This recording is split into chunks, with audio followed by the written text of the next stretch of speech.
Upon orders from the High Prophet of Truth, the brute chieftain known as Tartarus infiltrated Delta Halo's control room. His goal was to activate the Halo Array, an act which would initiate the Great Journey. For the Covenant, this meant transcendence to divinity, the central focus of their religion. For humanity, however, the truth had already been revealed. The Halo Array was an unbelievably powerful weapon, and its activation would wipe out all sentient life in the galaxy. Following the brute chieftain to the control room, an elite who carried the title of Arbiter assisted human forces in stopping Tartarus. Not only did this act prevent death on an unprecedented scale, but it galvanized the bond between humanity and the elites, directing their collective forays at common foes, the prophets and the brutes. Though uneasy, this alliance ultimately prevented humanity's extinction and brought an end to the Covenant's campaign of brutality. You must be silenced. The Arbiter is a title which will long be remembered by humankind. But what is an Arbiter? The origin of this mantle remains unknown, but it is believed to have been an extension of Sangheili tradition, a tradition drenched in blood and draped in honor.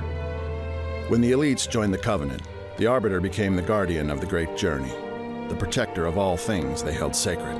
For hundreds of years, the Arbiters served the Covenant as legendary warriors, quelling any threat or opposition to the alien alliance with a thorough finality that was unmatched throughout history.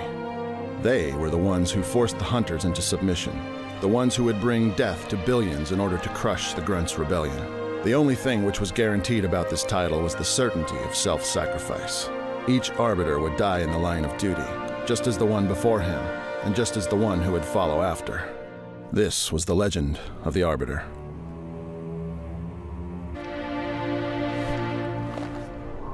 What would you have your Arbiter do? As the legend of the Arbiter grew, so did their unflinching loyalty to the prophets and the tenets the Covenant had been founded upon.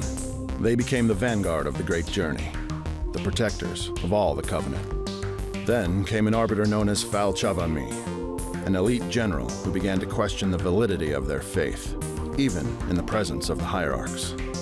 When his doubt was made publicly known, a prophet ordered the execution of his wife, demanding complete obedience.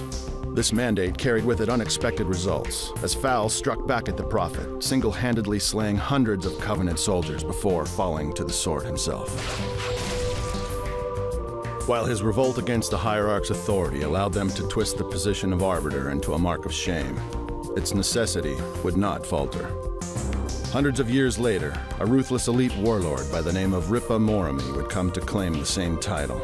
Having shown devotion to the Covenant through his brutal suppression of heretical Grunt and Jackal uprisings, Ripa eventually met his match when he challenged his own clan leader. Traveling to the elite's fortress world of Decided Heart, he struck out at his own people, laying siege to his leader's citadel, only to fail and be captured. He was tried and sentenced to death, but this would not be his end. The Prophet of Regret sought out Ripa prior to his execution, pardoning him for a specific mission. He was to travel to the newly discovered world of Harvest, obliterate the human forces, and claim a Forerunner relic which lied below the planet's surface. These battles would ultimately lead Ripa to a shield world in an attempt to activate an ancient Forerunner fleet. Before this could be accomplished, he was slain when gloating over what would otherwise have been an easy kill. Though Ripa's failure would sting the Covenant, it would not be the last Arbiter they would wield against humanity. Another would come 20 years later, and his actions would shake the Covenant to its very core.